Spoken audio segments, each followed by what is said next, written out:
తెలంగాణలో ఉన్నటువంటి బీసీలంతా ఎస్సీలంతా ఎస్టీలంతా చాలా ఆసక్తిగా ఎదురు చూస్తున్నటువంటి సందర్భం. కులగణన రిపోర్ట్లు వచ్చినాయి.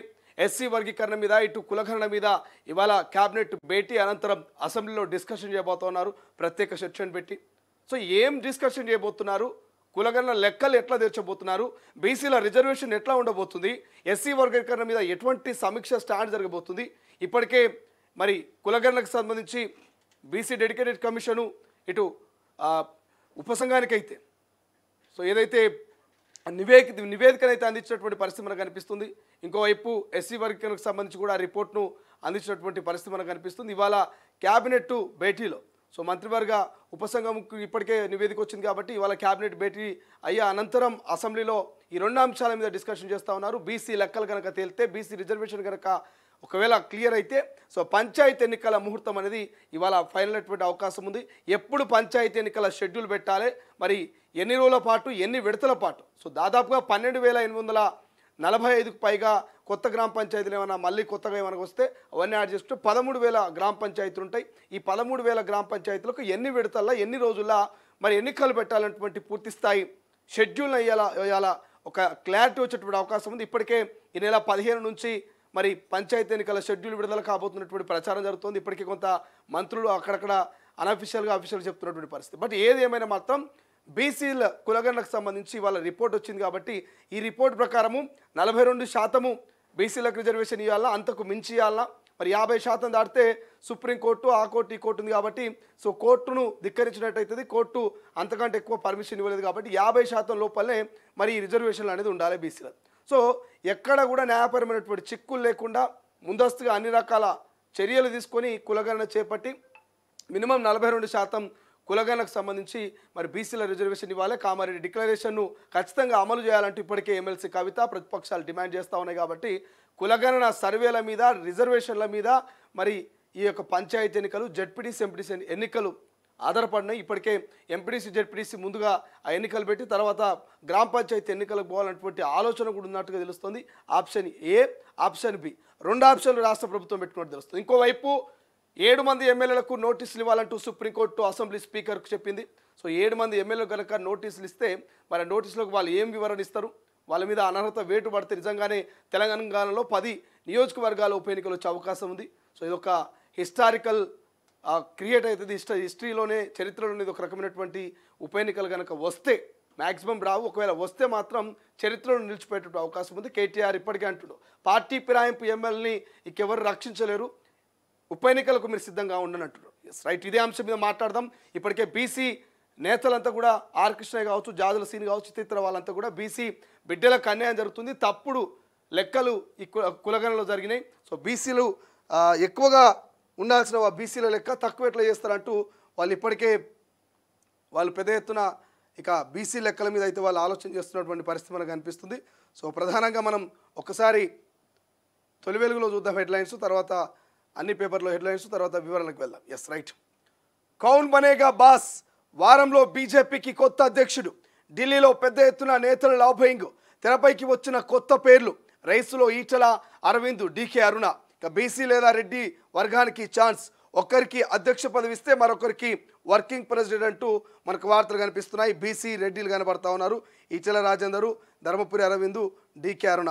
సో ఇక ఇంకో వార్త చూస్తే 7 మంది ఎమ్మెల్యేలపై వేటు, పార్టీ మారిన వారికి సుప్రీంకోర్టు షాకు, ఎమ్మెల్యేల అనర్హతపై కేటీఆర్ పిటిషన్, సోమవారం విచారణ జరిపిన ధర్మాసనము, వేటు వేయాలంటూ బీఆర్ఎస్ తరపు లాయర్ వాదనలు. ఇక 7 ఎమ్మెల్యేలకు నోటీసులు జారీ, గతంలో దానం, కడియం, తెల్లంపై పిటిషన్, 2 కలిపి విచారిస్తామన్న న్యాయమూర్తులు. ఫిబ్రవరి 10వ తేదీకి విచారణ వాయిదా ఇస్తుంది. ఇక రాష్ట్రంలో ఉప ఎన్నికలు, బీఆర్ఎస్ కార్యకర్తలు సిద్ధమవ్వాలి, ఫిరాయింపులపై వేటు ఖాయం, బీఆర్ఎస్ వర్కింగ్ ప్రెసిడెంట్ కేటీఆర్. మీ అందరికీ తెలుసు, కారు గుర్తు మీద గెలిచి చేయి గుర్తు మీదుగా పార్టీ మారినటువంటి ఎమ్మెల్యేలు ఎవరైతే 10 మంది ఉన్నారో అందరికీ తెలుసు. చేవేల నియోజకవర్గం కావచ్చు, ఖైరతాబాద్ నియోజకవర్గం కావచ్చు, లేకపోతే రాజేంద్ర నగర్ కావచ్చు, భద్రాద్రి కొత్తగూడెం కావచ్చు, ఇట్లా చెప్పుకుంటూ పోతే దాదాపు తెలంగాణలో 10 నియోజకవర్గాల్లో కారు సింబల్ మీద అంటే బీఆర్ఎస్ గుర్తు మీద గెలిచి కాంగ్రెస్లోకి వెళ్ళినటువంటి ఎమ్మెల్యేలు ఎవరైతున్నారో వీళ్ళకు సుప్రీంకోర్టు చెప్పింది, పార్టీ మారిన ఎమ్మెల్యేలకు మరి అసెంబ్లీ స్పీకర్ నోటీసులు ఇవ్వాలని చెప్తా ఉంది. వీళ్ళందరి మీద యాక్షన్ పడేటువంటి అవకాశం ఉంది. పటాన్ చెరువు, గూడెమైపాలు, కాళే యాదయ్య ఇట్లా చెప్పుకుంటూ పోతే వీళ్ళందరూ, రాజేంద్ర నగరు, ఇక్కడ డాక్టర్ సంజయ్ జగిత్యాల, సో ఇక్కడ ఆర్కెపూడి గాంధీ, ఇక ఆయన పోచారం, ఇట్లా చెప్పుకుంటూ పోతే వీళ్ళందరికీ కూడా మరి నోటీసులు ఇవ్వాలి. ఉప ఎన్నికలు వచ్చే అవకాశం ఉంది, మీరందరూ సిద్ధంగా ఉండాలి బీఆర్ఎస్ పార్టీ కార్యకర్తలు అంటూ కేటీఆర్ చెప్తున్నారు. నిజంగానే ఉప ఎన్నికలు వస్తే మాత్రం నిజంగా అదొక హిస్టరీ, వచ్చేటువంటి అవకాశం చాలా తక్కువ, కానీ వస్తే మాత్రం ఒక రకమైనటువంటి హిస్టరీ అనమాట. ఇక కేసీఆర్కు లీగల్ నోటీసులు, ప్రతిపక్ష నేతగా తొలగించాలి, అసెంబ్లీకి హాజరు కావడం లేదు, స్పీకర్ ఆయనకు సామాన్లు ఇవ్వాలి. నోటీస్ ఇచ్చిన federation of farmers association in Telangana వాళ్ళు నిన్న నోటీసులు ఇచ్చారు. మనం పోయించడం సీనియర్ అడ్వకేటు పాదూరి శ్రీనివాసరెడ్డి, అదేవిధంగా విజయ్ పాల్, సో వీళ్ళిద్దరు కూడా అసెంబ్లీ హాజరు కానటువంటి ప్రతిపక్ష నేత కేసీఆర్ జీతం ఎందుకు తీసుకుంటున్నాడు, ప్రజలు ఆయనను గెలిపించి ప్రతిపక్ష నేతగా ఆయనను అక్కడ గెలిపించి ఆయనను అక్కడ కూర్చోబెడితే ప్రజల పక్షాన ఫార్మర్స్ తరపున కొట్లాడాల్సిన కేసీఆర్ ఫామ్ హౌస్లో పండుకుంటే మా ఫార్మర్స్ దాదాపు 60 లక్షల మంది మా ఫెడరేషన్లో ఉంటారు, మా పరిస్థితి ఏంటి, మాకు రైతు భరోసా వచ్చిందా లేదా, రైతు బంధు వచ్చిందా లేదా, రైతులకు ఇచ్చినటువంటి హామీలు నెరవేర్చినా లేదని ఎవరు అధికార కాంగ్రెస్ పార్టీని అరుచుకుంటారు. ప్రతిపక్ష నాయకుడిగా మరి కేసీఆర్ అడగాలి కదా. మరి ప్రతిపక్ష హోదా ఉన్నటువంటి కేసీఆర్ ఫామ్ హౌస్లో పండుకుంటే ప్రతిపక్ష హోదాను అసెంబ్లీలో ఎవరు కర్తవ్యాన్ని నిర్వర్తిస్తారు, కేటీఆర్, హరీష్ రావా, లేకపోతే కవితనా? మీరు రాజీనామా చేసి కవితకో, కేసీఆర్కో, కేటీఆర్కో ఎవరికొరికి ప్రతిపక్ష హోదా ఇవ్వాలి, ప్రతిపక్ష నాయకుడిగా వాళ్ళని ఎన్నుకోవాలనేది ప్రధానంగా వాళ్ళ డిమాండ్. సో కవిత అంటే అటు మండలిలో ఉంటుంది, వీళ్ళు సభలో ఉంటారు కాబట్టి హరీష్ రావుకో, కేటీఆర్కో ప్రతిపక్ష నాయకుడు హోదా ఇవ్వాలనేది వాళ్ళు ప్రధానంగా డిమాండ్ చేస్తున్నారు. లేకపోతే రాజీనామా చేయి, ఇంకెవరికైనా ప్రతిపక్ష హోదా ఇవ్వాలి, కానీ ఇట్లా నువ్వు ప్రతిపక్ష నాయకుడి, ప్రధాన ప్రతిపక్ష నాయకుడివి ఇంట్లో ఫామ్ హౌస్లో పండుకుంటే కాదని వాళ్ళు లీగల్ నోటీసులు పంపారు. మరి ఆ లీగల్ నోటీసులు స్పందిస్తారా లేదా చూడాలి. 300 అమ్మాయిల వీడియోలు లీక్, సెలబ్రిటీల బెడ్రూమ్లో స్పై కెమెరాలు, మస్తాన్ సాయి ఆ డిస్కులో సంచలన వీడియోలు, రాస్తారుణ్ లావణ్య కేసులో కీలక మలుపు, మస్తాన్ సాయిపై నార్సింగ్ పోలీసులకు లావణ్య ఫిర్యాదు, కీలక ఆ డిస్క్ అప్పగింత, మస్తాన్ సాయి కాజాన్ అరెస్ట్ చేసిన పోలీసులు, విచారణలో వెలుగులోకి కీలక విషయాలు, ఆ డిస్కులో 100 కొద్ది అమ్మాయిల న్యూడ్ వీడియోలు, సీక్రెట్గా రికార్డ్ చేసి డబ్బు కోసం బెదిరింపులు, హీరో నిఖిల్ ప్రైవేట్ వీడియోలు. ఇంతకన్నా దారుణం ఉంటుందా? మొగల వీడియోలు, ఆడోళ్ళ వీడియోలు, ఇక ఎవరు దొరికితే వాళ్ళ వీడియోలు. మస్తాన్ సాయి అనేటోడు స్పై కెమెరా పెట్టి, స్పై అంటే తెలుసు కదా, చిన్న కెమెరా, కంటికి కూడా కనిపించదు సరిగా, స్పై కెమెరాలు పెట్టి హీరో నిఖిల్ అందరికీ సుపరిచితుడే, హ్యాపీ డేస్ సినిమా నుంచి కార్తికేయ సినిమా కావచ్చు, ఇది అనేకమైనటువంటి సినిమాలు చేసినటువంటి హీరో నిఖిల్ అతని ప్రైవేట్ వీడియోలు కూడా స్పై కెమెరా ద్వారా రికార్డ్ చేసినట్ట. ఇక చాలామంది సినీ ఇండస్ట్రీకి సంబంధించి దాదాపుగా 300 అమ్మాయిల వీడియోలు స్పై కెమెరా పెట్టి వాడు రికార్డింగ్ చేసినట్టు. వాడు ఎంత దొంగ, వాడు ఎంత, ఇక మనం దీంతో బేకార్ కాడానికి చెప్పుకోవాలి. వాడిని అరెస్ట్ చేసినట్టు పోలీసులు. సో దీని గురించి కూడా డిస్కషన్ చేద్దాం. ఇక మరోసారి మంచు ఫ్యామిలీ తెర మీదకి వచ్చినట్టు తెలుస్తుంది. ముదిరిన వార్, మోహన్ బాబు, మనోజ్ పరస్పర దూషణలు, మెజిస్ట్రేట్ ముందు తిట్ల దండకం, ఒకేసారి ఇద్దరిని విచారణకు పిలిచిన కలెక్టర్, ఆసక్తికి సంబంధించినటువంటి పత్రాల అందజేత, ఆస్తికి సంబంధించినటువంటి పత్రాల అందజేత, మనోజ్ నా ఆస్తులు నాకు అప్పగించాలి, ఆక్రమించారంటూ కలెక్టర్కు మోహన్ బాబు ఫిర్యాదు అంటూ వార్త కనిపిస్తుంది. రైట్, ఒక్కసారి ఈనాడులో చూసేటువంటి ప్రయత్నం చేద్దాం. కుంభమేళాకు పోటెత్తిన భక్తులంటూ వార్త, అమృత స్నానాలను ఆచరించిన 10 లక్షల మంది సాధువులు, ప్రశాంతంగా సాగిన వసంత పంచమి పర్వదినం, ప్రయాగ్రాజు త్రివేణి సంగమంలో సోమవారం స్నానాలు ఆచరిస్తున్న సాధువులు, భక్తులు. అబ్బబ్బబ్బబ్బా, 140 ఏళ్ళకు పైగా ఒక్కసారి వచ్చేటువంటి 140 ఏళ్ళకు ఒకసారి వచ్చేటువంటి ఈ కుంభమేళాకు దేశ విదేశాల నుంచి, ఇతర రాష్ట్రాల నుంచి కుంభమేళాలో భారీ జనాలు రోజు రోజుకు పెరుగుతున్నారు. 10 లక్షల మంది సాధువులట అమృత స్నానాలు ఆచరించినట. సో ఒక్కసారిగా ఇదంతా కూడా ఇసుకేస్తే రానంత జనంతో గుమ్ముకున్నటువంటి పరిస్థితి. ఇక 4 కేటగిరీలట, ఎస్సీ వర్గీకరణపై ఏకసభ్య కమిషన్ సిఫారసు, మంత్రివర్గ ఉపసంఘానికి నివేదిక, 2 దఫాలుగా అధ్యయనం చేసిన ఉపసంఘము, అనంతరం సీఎంతో భేటీ, నేడు మంత్రిమండలి ముందుకు, ఆ వెంటనే శాసనసభలో చర్చ. ఎస్సీ వర్గీకరణ నివేదికను మంత్రివర్గ ఉపసంఘం చైర్మన్ ఉత్తమ్ కుమార్ రెడ్డి, మంత్రులు దామోదర్ రాజనరసింహ, పొన్నం ప్రభాకర్లకు అందజేస్తున్న ఎస్సీ సంక్షేమ శాఖ ముఖ్య కార్యదర్శి శ్రీధర్, చిత్రంలో ఏకసభ్య commission chairman justice Shamim Akhtar. ఏకసభ్య కమిషన్ అయితే అందిస్తున్నటువంటి పరిస్థితి మనకు కనిపిస్తుంది. రైట్, ఆంధ్రజ్యోతిలో ఉన్నటువంటి హెడ్లైన్ చూద్దాం. గవర్నరా రాష్ట్రపతి, రిటైర్మెంట్ తర్వాత రాజీవ్ కుమార్కు ఏ పదవి ఇస్తున్నారు? అందుకే బీజేపీకి సిఈసి సాగిలా పడుతున్నారు. ఎన్నికల కమిషన్ అసలు లేదన్నట్టుగా పరిస్థితి ఉంది. ఎన్నికల్లో బీజేపీ 10% ఓట్లను రిగ్గింగ్ చేయవచ్చు. 15% ఆధిక్యం ఇస్తేనే వాళ్ళ అక్రమాలకు అడ్డుకట్ట. ఆప్ జాతీయ కన్వీనర్ కేజ్రీవాల్ సంచలన ఆరోపణలు. ఢిల్లీలో ముగిస్తున్న ప్రచారం. రేపు 70 సీట్లకు పోలింగ్. అస్తినాలో జైలు రాజకీయం సానుభూతికి ప్రయత్నం అంటున్నారు. సో ఢిల్లీలో ఎన్నికల్లో మీకు అందరూ తెలుసు, బీహార్ ఢిల్లీలో ఎన్నికలు ఉన్నాయి. సో ఢిల్లీ ఎన్నికల్లో వేదికగా మరి ఢిల్లీ మాజీ ముఖ్యమంత్రి కేజ్రీవాల్ ఏమంటుడు, ఇక్కడ ఉన్నటువంటి రిటైర్మెంట్ తర్వాత రాజీవ్ కుమార్ ఏ పదవి ఇస్తారు? అందుకే బీజేపీకి సిఈసి సాగిలా పడుతున్నారు. ఎన్నికలకు సంబంధించి సిఈసి ఎవరైతున్నారో సో కేంద్ర ఎన్నికల కమిషన్కి సంబంధించి సో సిఈసికి సంబంధించి రిటైర్మెంట్ తర్వాత రాజీవ్ కుమార్కు గవర్నర్ ఇస్తారో రాష్ట్రపతి ఇస్తారో, అందుకే ఈ రకంగా ఆయన తహలా పడతా ఉన్నాడు. రిగ్గింగ్ జరిగే అవకాశం ఉంది 10% ఓట్లు కాబట్టి, అంతకంటే ఎక్కువ మనం ఓట్లు తెచ్చుకోవాలి. 15% ఆధిక్యం ఇస్తేనే వాళ్ళ అక్రమాలకు అడ్డుకట్ట వేస్తామంటూ ఆ జాతీయ కన్వీనర్ కేజ్రీవాల్ సంచలన ఆరోపణలు చేశారు. ఇక 70 సీట్లకు పోలింగు రేపు ఉండేటువంటి అవకాశం మనకు కనిపిస్తుంది. రైట్, ఏబీసీ 3 గ్రూపులుగా ఎస్సీ వర్గీకరణట. దాని ప్రకారమే మాదిగా మాలా సహా ఉపకులాలకు రిజర్వేషన్ల కేటాయింపు. ప్రభుత్వానికి సమర్పించిన నివేదికలో జస్టిస్ షమీం అఖ్తర్ కమిషన్ సూచన. దానిపై 2 సార్లు మంత్రి ఉత్తమ్ నేతృత్వంలో సబ్ కమిటీ సమావేశం. సీఎం రేవంత్ను కలిసి వివరణ. నేడు క్యాబినెట్కు వెంటనే అసెంబ్లీకి. ఇక కులగణన నివేదికపై నేడు అసెంబ్లీలో చర్చ. ఎస్సీ ఉపకులాల వర్గీకరణపైన అస్త్రశస్త్రాలతో అధికార విపక్షాలు సిద్ధం. ఏం జరుగుతుందో చూడాలి. ఎస్, ఇక దేశవ్యాప్తంగా కులగణన చేయాలి. తెలంగాణలో పూర్తిగా 90% బీసీ, ఎస్సీ, ఆదివాసీ, మైనార్టీలే.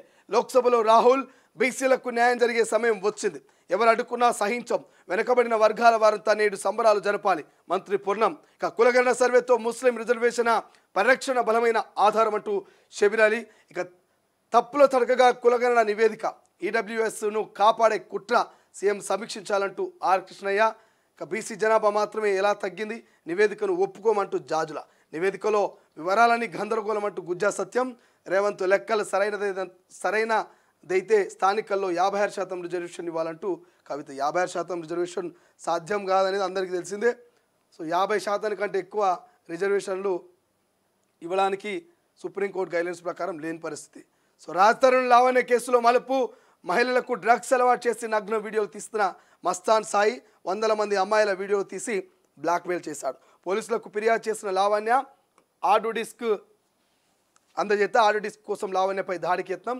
డయల్ 100కు ఫోన్. ఆమె ఇంటికి వెళ్ళి మస్తాన్ సాయిని అరెస్ట్ చేసిన పోలీసులు అంటూ వార్త కనిపిస్తుంది.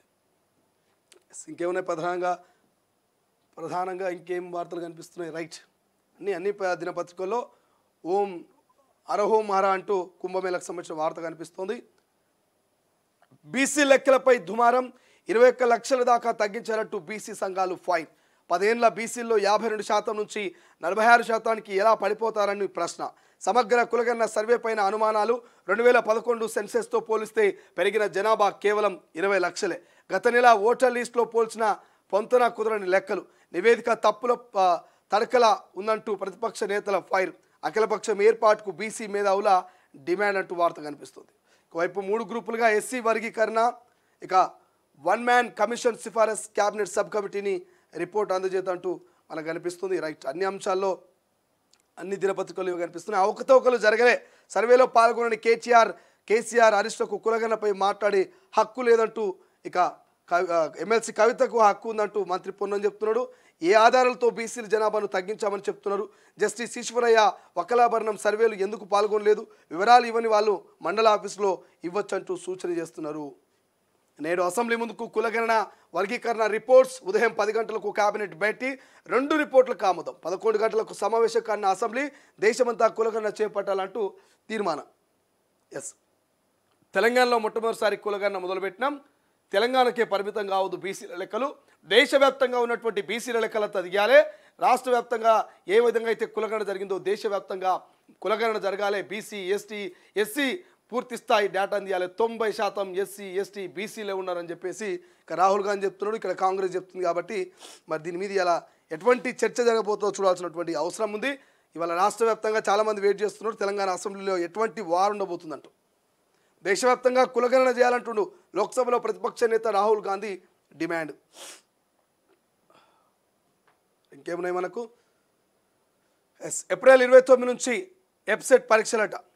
గ్రూప్ 1 రిజల్ట్కు లైన్ క్లియర్. జీవో 29 రద్దుపై దాఖలైన 2 పిటిషన్లు కొట్టేసిన సుప్రీంకోర్టు. పిటిషన్లు చాలా ఆలస్యంగా కోర్టుకు వచ్చారని వ్యాఖ్య. ఫలితాలు ప్రకటించే టైంలో ఈ కేసులు జోక్యం చేసుకోలేమంటూ వెల్లడి. దిశలో చూద్దాం. దిశలో ఏమున్నాయి? పార్టీ మారిన ఎమ్మెల్యేలకు నోటీసులు ఇవ్వండి. తెలంగాణ అసెంబ్లీ స్పీకర్కు సుప్రీంకోర్టు ఆదేశము. ఫిరాయింపులపై చర్యలు కోరుతూ కేటీఆర్ పిటిషన్. కౌశిక్ రెడ్డి పిల్తో కలిపి 10న విచారిస్తామన్న సర్వోన్నత న్యాయస్థానం. ఉప ఎన్నికలకు సిద్ధంగా ఉండనంటూ వార్త కనిపిస్తోంది.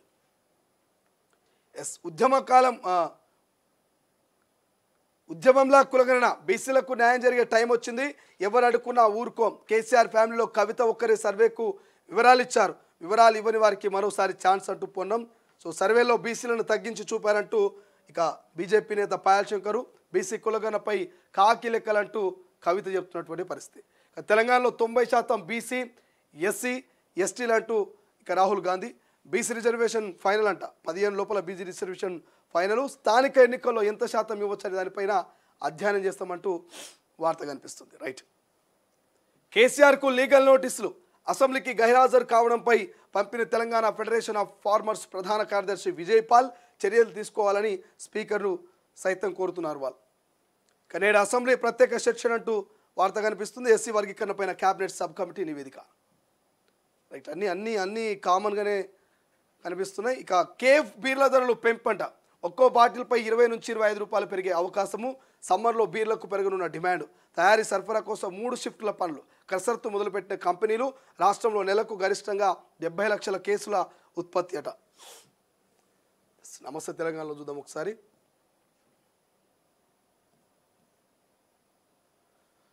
నమస్తే తెలంగాణ చూస్తే కులగణ సర్వే అంతా కాకి లెక్కలంటూ కవిత వార్తలు.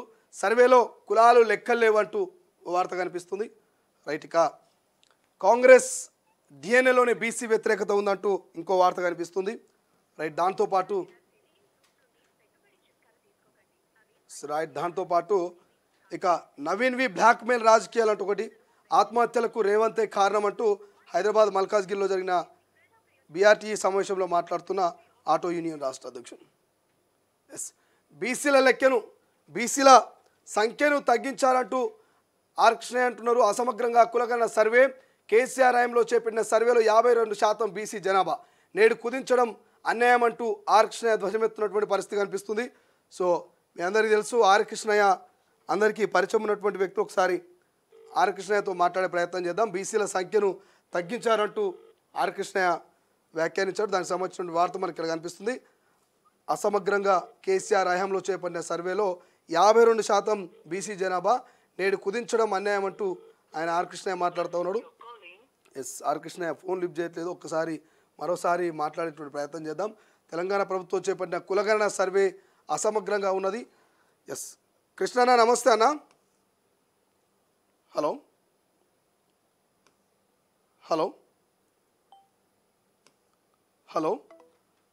టెక్నికల్ ఇష్యూ ఉన్నట్టున్నది. ఆర్ కృష్ణయ్య గారితో మాట్లాడదాం. ఇప్పటికీ కులగణనకు సంబంధించి ఇవాళ రిపోర్ట్ రాబోతా ఉన్నది. కులగణనకు సంబంధించి 52% బీసీలు తెలంగాణలో ఉన్నారంటూ సర్వేలు చెప్తున్నటువంటి పరిస్థితి. ఆ కులగణన సర్వే రిపోర్ట్లు ఏవైతున్నాయో. సో మరి ఇప్పటికే గతంలో కేసీఆర్ లెక్కలు చేసినప్పుడు 52% ఉన్నది. సో మళ్ళా 52% అంటే బీసీలు తగ్గుతున్నారా పెరుగుతున్నారా అని బీసీ నేతలు అడుగుతూ ఉన్నారు. కృష్ణన్న నమస్తే. హలో అన్న కృష్ణన్న నమస్తే.